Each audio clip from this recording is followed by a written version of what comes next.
suben. Hemos tenido, pues la semana pasada, casi todos los días más de 10.000 casos, de 10.000 casos para arriba, e incluso hubo un día de 15.300.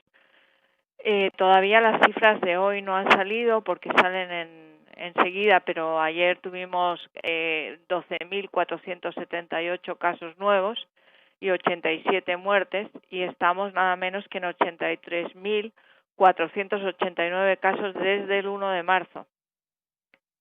Y la situación aparentemente es de total normalidad, está todo abierto, la gente puede salir a la calle.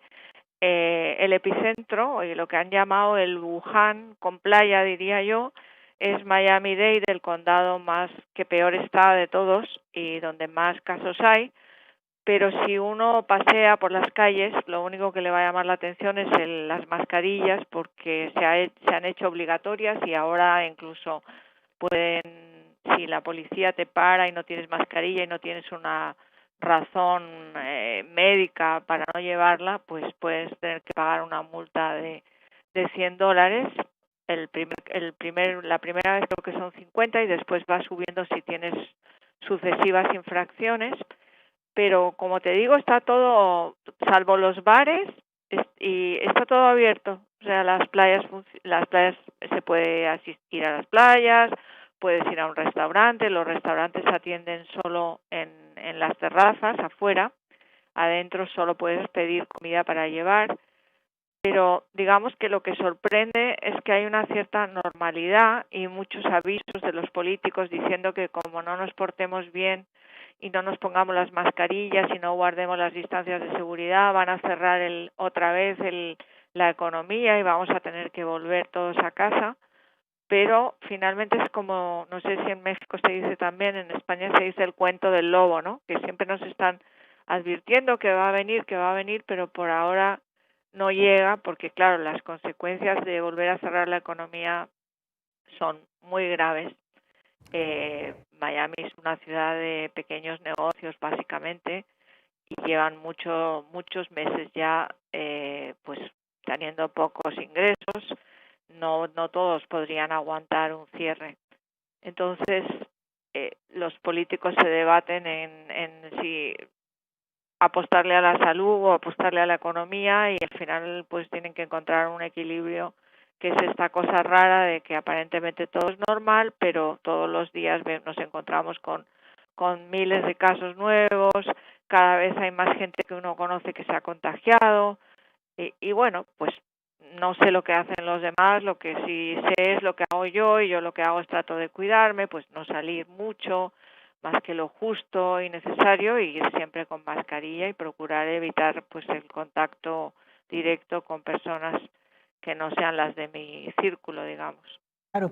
Esa es la situación, básicamente. Claro, Ana, lo que más preocupaba son estas imágenes que han circulado en los últimos días y que han circulado ya de hace algunas semanas, donde, como bien lo decías, las playas lucen como en días habituales, es decir, hay una cantidad importante de personas conviviendo sin conservar lo que se conoce como la sana distancia o la distancia social.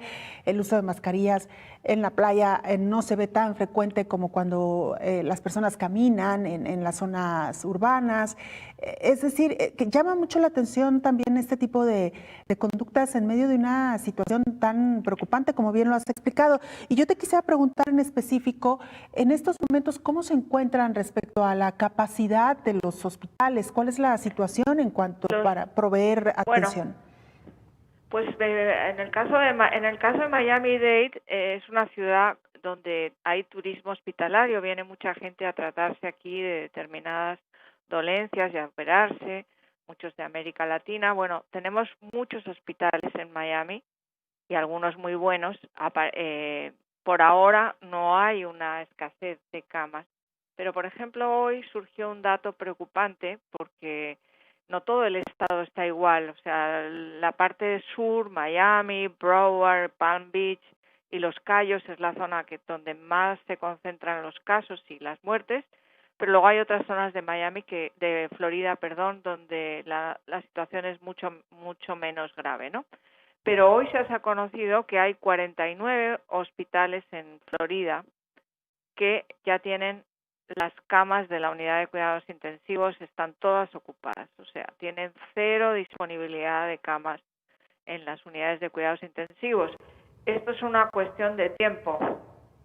Si las casos siguen subiendo, pues lógicamente el colapso hospitalario es una posibilidad, no solo por las camas, sino por el personal, porque ya había una carencia de personal al parecer antes de la pandemia y bueno, pues el personal está sobreexigido, tienen que hacer dobles turnos, en algunos casos han salido enfermeras y otros profesionales sanitarios diciendo eso, que no pueden más, que están agotados, porque además como aquí ha sido esto no es una segunda ola, esto es un repunte.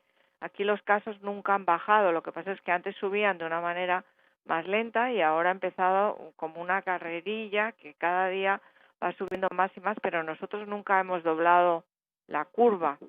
Entonces empieza a haber señales pues de alarma, ¿no? No solo la parte de salud, hay señales de alarma en la parte social del sur de Florida. Yo acabo de hablar precisamente con un mexicano, bueno, de tercera generación de mexicanos en Estados Unidos, que dirige el principal banco de alimentos que hay aquí en el sur de Florida, se llama Paco Vélez, y él me decía que han pasado de ayudar a 760,000 personas a 1,3 millones de personas en el sur de Florida que necesitan alimentos porque no tienen los suficientes en sus hogares. Y hay un 45% de las personas que atienden son nuevas, así entre comillas. Es gente que antes no tenía que pedir ayuda para comer.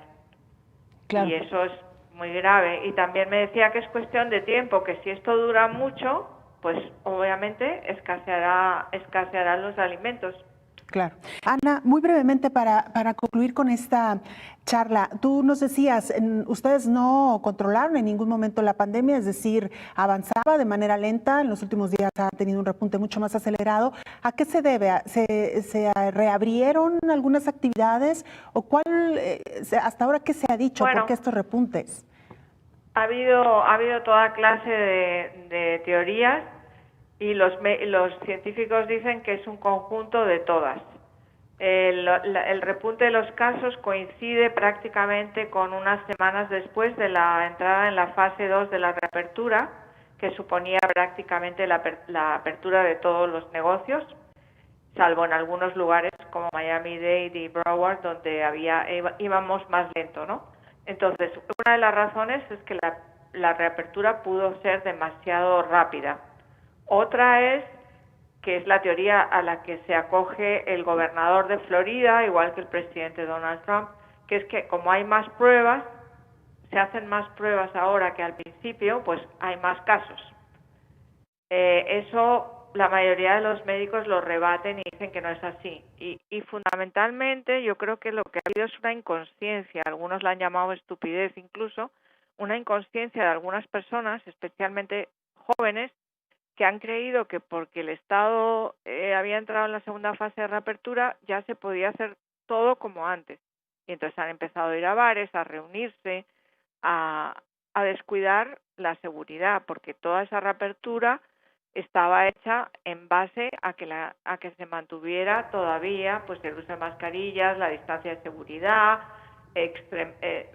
medidas extremas de higiene, lavado de manos, todo lo que todos sabemos. Entonces hubo mucha gente que lo descuidó.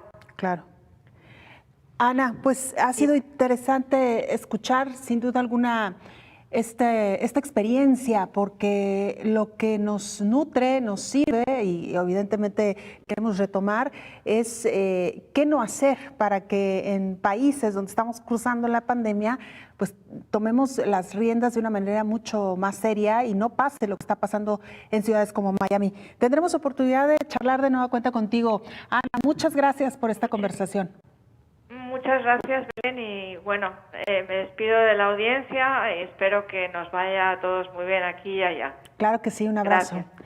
Ana Mengotti, corresponsal de la agencia EFE en Miami.